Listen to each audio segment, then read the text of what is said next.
Olá, queridas famílias, tudo bem com vocês? Estamos aqui mais uma vez com a Priscila Cunha, psicóloga clínica, para conversarmos um pouco sobre algumas coisas importantes, né, que as nossas crianças e as nossas famílias precisam desenvolver.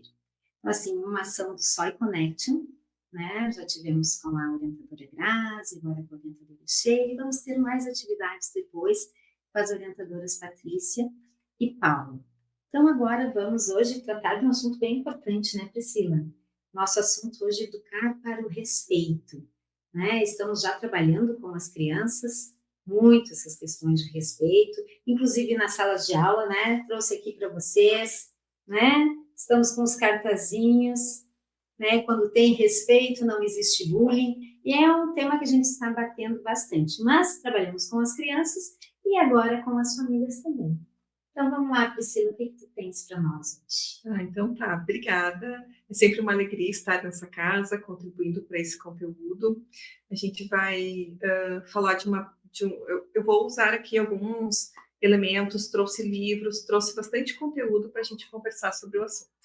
E o nosso assunto hoje é educar para o respeito, construindo empatia, limites e convivência saudável na infância. Um título forte, um título que nos faz refletir sobre muitas questões e eu espero que possa contribuir com a reflexão das famílias do La Salle Canoas. Com certeza. Então tá, vamos iniciar então. Que filho deixaremos para o mundo é a pergunta que eu sempre gosto de falar. Porque nós, como família, eu também sou mãe, nos preocupamos tanto com que mundo nossos filhos enfrentarão lá quando alcançarem a adultez, quando também estiverem formando suas famílias. Mas a gente precisa pensar que filho que nós vamos deixar para esse mundo. Aí aqui na tela algumas perguntinhas. Respeitoso, empático, capaz de conviver em sociedade com as diferenças. Essas características, elas não aparecem espontaneamente. Eu sempre trago, chega muito apelo dos livros.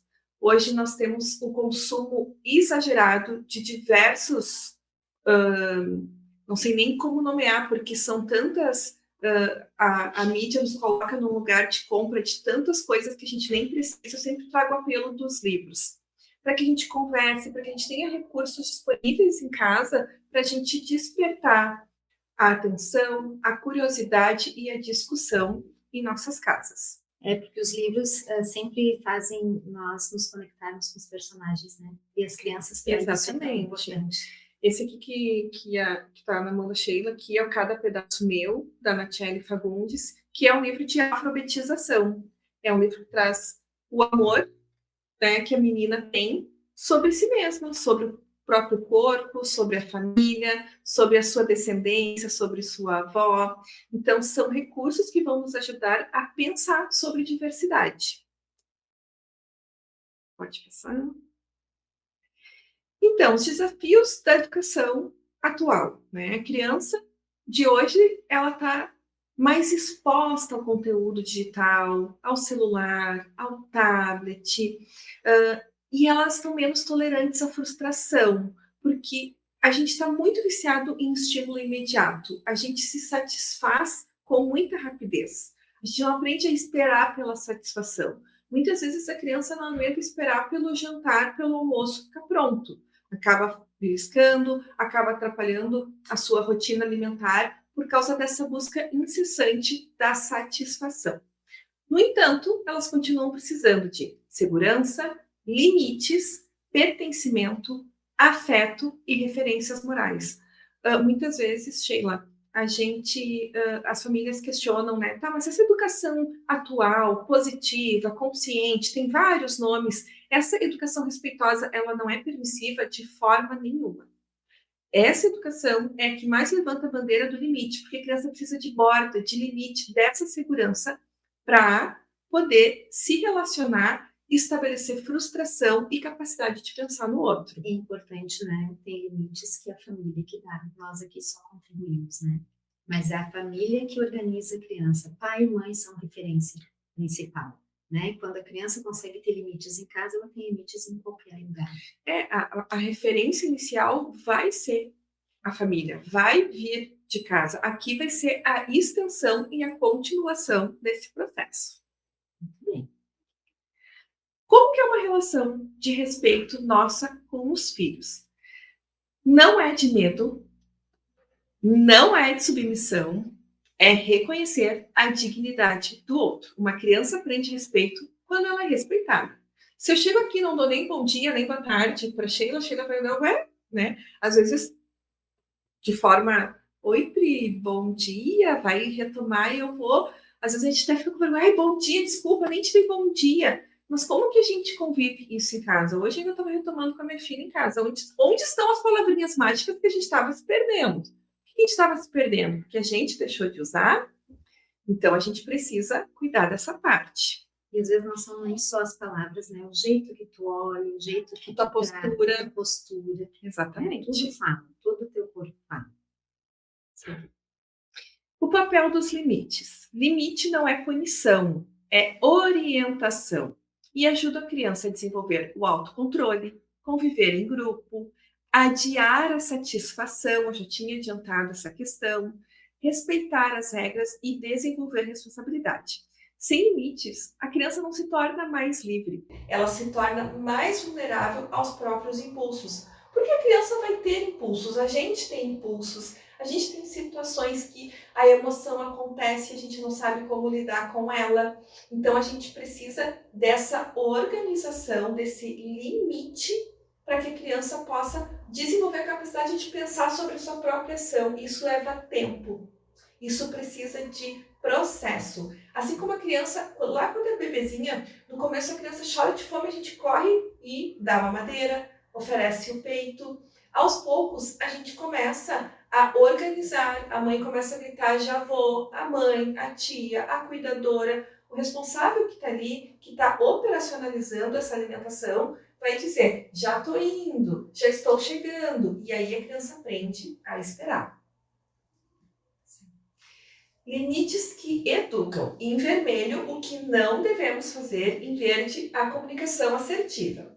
Porque eu mandei. Não dá muito tempo para a criança ali com 5, 6 anos começar a te devolver o porquê eu quero. Porque eu quero agora. Então a criança vai aprender essa forma de comunicação conosco, que somos os adultos. Porque essa regra protege você e os outros. Olha o sentido que essa colocação tem. A criança vai fazer a semântica, o significado dessa colocação. Os meus pais, os meus responsáveis, as minhas referências estão me protegendo. Gritos. Quando a gente grita um com o outro, a gente não consegue nem absorver o que o outro está falando. Não significa que a gente não deva falar com firmeza. Não significa que a gente não possa demonstrar a nossa decepção, muitas vezes, quando os nossos filhos fazem coisas que sim nos deixam preocupados, decepcionados. A gente pode colocar na nossa entonação da voz essa decepção. Aqui a gente sempre diz, né? La Salle ensina firmeza de pai e ternura de mãe.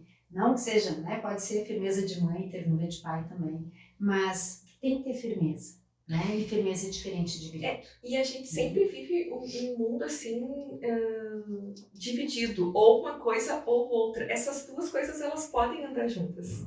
Né? A gente pode ser firme sem humilhar. A próxima é a questão da humilhação versus consequência educativa, que se causa muita polêmica em torno do castigo. A grande polêmica em torno do castigo é o quanto aquele castigo faz sentido.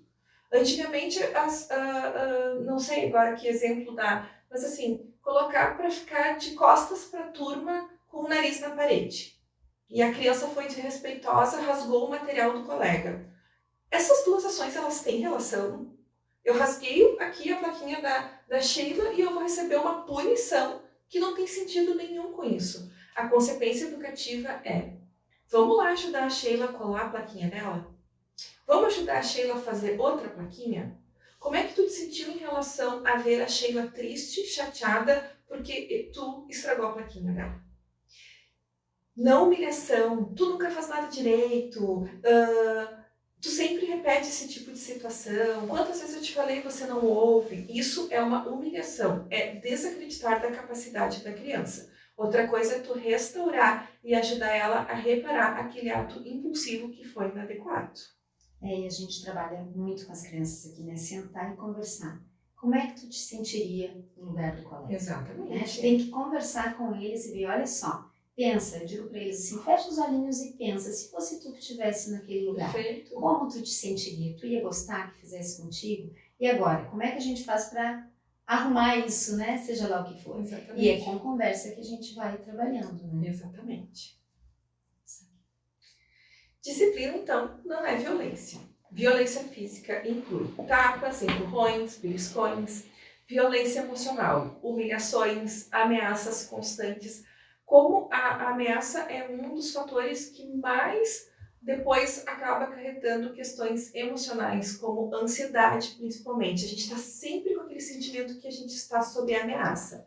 Ridicularização, comparações constantes. O aprendizado tem potencial quando há vínculo, não medo. No medo não tem como aprender. A criança que está com medo, ela fica tentando se resolver, ela fica tentando dar conta de si mesma e ela não se abre para o aprendizado. É importante, né, Priscila? Né? Nós estamos conversando bastante com eles. Até assim, ó, não sei se dá para ver, mas esse adesivo nós estamos entregando para as crianças da educação infantil até o 5º ano, que cada um tem as suas potencialidades, cada um tem as suas habilidades, que eles não podem se comparar uns com os outros, que cada um vai ter o seu momento e que todos aqui, La Salle ensina a bem viver. Eles estão no colégio para serem felizes, mas que eles têm que saber o seu limite. Né? Exatamente. Tem regras, tem ordens, tem organização na escola. Exatamente. Então, pesquisas indicam associação entre experiências adversas na infância e ansiedade, depressão, baixa autoestima, dificuldades relacionais. A forma como corrigimos impacta em como a criança enxerga a si mesma. Pensa a gente crescer ouvindo que a gente nunca faz nada direito. A gente precisa reconhecer o erro, acolher aquela situação e pensar junto. O que nós vamos fazer para reparar a situação? O que nós vamos fazer para não cometer, para não repetir esse erro?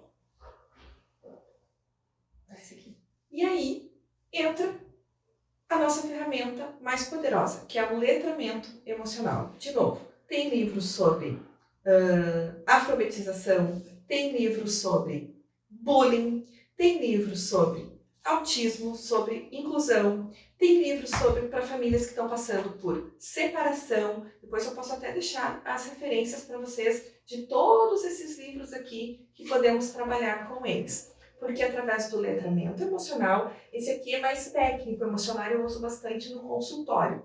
Mas é aqui que a criança vai aprender como que ela lida, nomeia, identifica e lida com as suas emoções, porque a emoção ela vai acontecer. E eu sempre dou o exemplo de jogar lixo no chão. Eu ando irritadíssima com as pessoas que jogam bituca de cigarro pela janela do carro. E é 1 e 2, eu olho, atrás tem uma criança sentadinha, olhando para aquele adulto, para aquela pessoa, para aquele vovó, tio, tia, que a pessoa que está ali com a criança, ela baixa a janela, ela tira a bituca de cigarro para fora do chão, para fora da janela, no chão, e a criança está aprendendo aquilo. Então não adianta fazer o discurso do lixo no lixo, ter placa aqui na escola, ter lixeira reciclável de todas as cores, verde e marrom, e eu estar vendo a minha família gritando no trânsito, jogando lixo no chão, fazendo com condutas erradas constantemente. A gente precisa de letramento e de exemplo. O adulto é o exemplo sempre, né? Sempre, a gente sempre vai ser o exemplo. Então, a gente precisa, que nem diz, andar na linha, aí a gente vai ver a questão dos nossos valores, de como a gente se relaciona com as regras. Essa é uma pista importante de como as crianças vão se relacionar. Com certeza.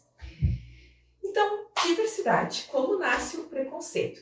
As crianças são ótimas observadoras, o que a gente está acabando de falar. Se há preconceito nas conversas familiares, nos conteúdos de redes sociais, no encontro do condomínio, da academia, da igreja, dos espaços de convivência, certamente a criança reproduzirá essa violência. Então, as repetidas falas preconceituosas, o silêncio que desconsidera a diversidade, porque a gente também tem que educar as crianças para que elas tenham poder, disponibilidade para dizer, eu não vou participar disso.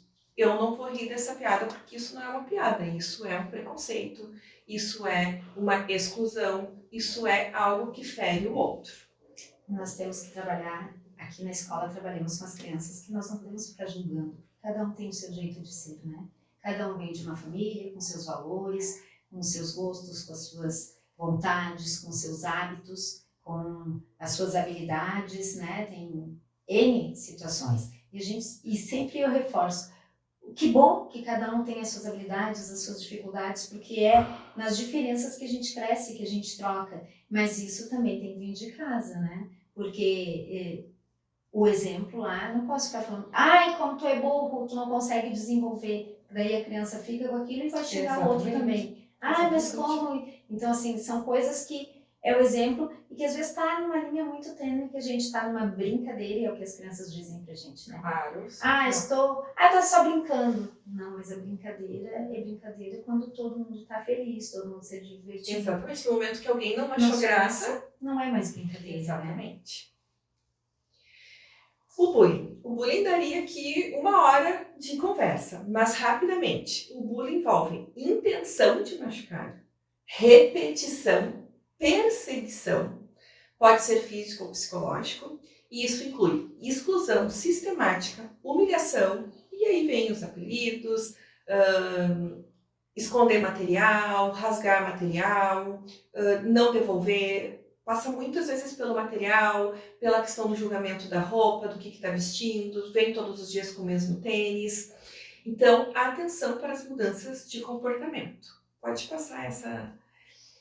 Então, se o meu filho for o autor, que é uma das grandes preocupações, e ainda bem que nós estamos preocupados com isso, toda criança pode cometer atos agressivos. Não vamos entrar nessa de comigo não acontece, porque quando a gente menos espera, o nosso filho está reproduzindo algo, e isso a gente precisa estar atento.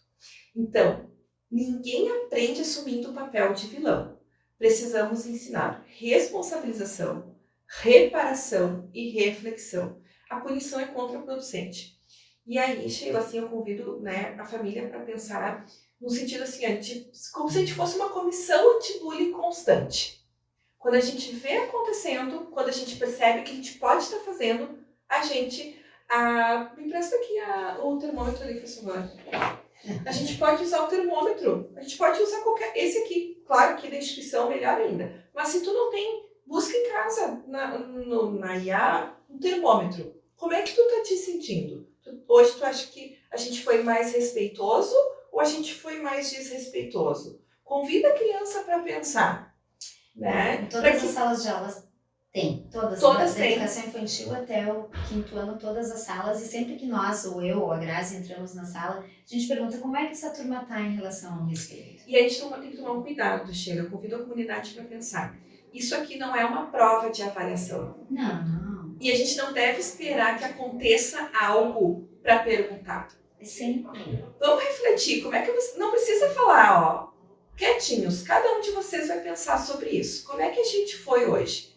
Né? Daqui a pouco os pais em casa perguntam, ai filho, eu vi que tem um cartaz lá, como é que a gente foi hoje? Sabe que hoje eu não fui bem. Hoje um cliente me tirou do sério, a mamãe ficou com raiva, mas a mamãe foi tomar uma água, esperou, se acalmou e depois voltou. Tem um livro, eu não estou com ele aqui, que é do Dino Davisauro, que mostra que quando a gente vai ficando bravo, a gente vai se transformando em dinossauro. Esse livro faz uma analogia muito boa, porque lá pelas tantas, a mãe quase se descontrola e daí nasce uma pata, nasce uma cauda de dinossauro, mas daí ela se acalma, volta e consegue não se transformar em dinossauro. Então veja quantos recursos lúdicos podem nos ajudar. Obrigada. Pode passar esse. Então, família e escola, uma parceria inseparável.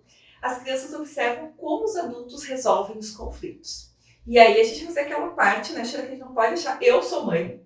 Às vezes eu também tenho vontade de ir lá na coordenação. Olha só o que aconteceu. E aí o que está acontecendo? O meu alecrim dourado de 5 anos está vendo a mamãe lá perdendo o controle, sendo desrespeitosa com a escola, reclamando. Mas olha como a gente se contradiz. Eu confio nessa escola, eu te deixo aqui, mas eu passo o dia inteiro falando mal da escola, reclamando das pessoas. Esse é um dos exemplos que acaba muitas vezes fragilizando a nossa relação com a escola. Então, não existe educação para o respeito sem coerência entre discurso e prática. Eu estou sendo bem repetitiva aqui. Eu sei que às vezes a gente, vou desligar esse vídeo, ela já falou isso outras vezes. Mas é que esse é um fundamento para que a gente tenha uma boa relação. Filha, a gente teve um problema muito sério na escola. A mamãe vai lá, a mamãe tá chateada, mas vamos confiar que a escola vai nos ajudar e aí a gente vai convidar a escola para fazer a reflexão. O que é importante, né? Porque a gente sempre comenta com as famílias e com as crianças, quando eu converso com eles também, né? Eu daqui, onde eu tô sentada, eu enxergo as coisas de um jeito. Tudo aí enxerga de outro. E muito parcial. E cada um enxerga e com as suas convicções e com, né, aquilo que tem guardado dentro, né, do seu coração, da sua mente, cada um. E não é que às vezes assim, mas ele disse isso com o olhar de criança. Ela me contou tal coisa, cada um com o seu olhar. E quando a gente vai ver, eu sempre procuro dizer para as crianças, me mostra como é, né? Faço um cenário para ver como é que foi, porque eles com o olhar de criança enxergam de um jeito. E quando a gente ouve, dependendo como a gente também está. Então, assim, o nosso convite, essa parceria com a família, que a família venha, porque a gente está aqui do lado da família, né? A nossa intenção sempre é ver o melhor. Eu digo sempre para as crianças em sala de aula, La Salle, há 350 anos atrás, quando começou as escolas, ele queria que as crianças viessem para a escola bem viver. Né? Bem viver na alegria, no amor, no respeito, na parceria, para se desenvolver muito bem. E essa é o nosso objetivo aqui. Exatamente. Pode passar, por favor? Então, educar para o respeito também é educar para a compaixão, justiça, solidariedade, perdão e responsabilidade. Isso que a Sheila trouxe agora da conversa, de escutar o ponto de vista de cada um, dar a devida proporção, a gente tem que sempre, primeiro, validar o que a criança está trazendo. Porque muitas vezes a gente minimiza, a gente maximiza, a gente dá uma proporção que não condiz com aquilo que a criança está sentindo. Talvez o ato que aconteceu lá na ponta, lá entre as crianças, foi algo bobinho e a gente dá uma baita proporção. Às vezes foi algo que no nosso julgamento é bobinho, né? Não que seja. Às vezes é algo muito sério e as crianças acharam que era bobagem e a gente fica sem essa régua. Perguntem o que a criança sentiu. Tu te sentiu triste? Então vamos cuidar da tua tristeza. Eu acolho a tua tristeza. Se tu te sentiu triste é porque algo aconteceu.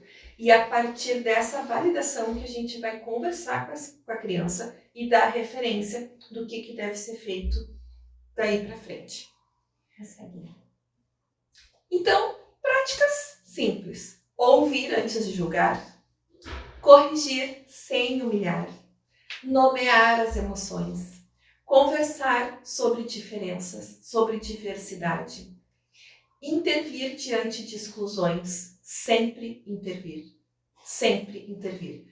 Mas nem é comigo, eu nem vou me meter nisso. É contigo. Porque daqui a pouco vai acontecer com a gente. Daqui a pouco o teu filho vai estar perdendo a oportunidade de evitar de daqui a pouco ele seja aquele que traz as palavras de agressividade. Então conversem sempre. E ser exemplo de respeito, que é o que tanto a gente traz aqui hoje, para que a gente tenha esse ambiente sem bullying e com mínimo de conflitos. A gente sabe que os conflitos vão acontecer, as crianças estão aprendendo a se relacionar, ninguém é perfeito, mas a gente precisa ter um mínimo de referências. Então, para refletir com a família. As crianças não aprendem respeito apenas ouvindo discursos, aprendem observando relações, fazendo leituras, participando das palestras, dos eventos da escola. Das jornadas de formação. Das jornadas de formação, é isso que a gente trabalha com os alunos lá na Quinta São José. É um espaço para eles brincarem, compartilharem o lanche.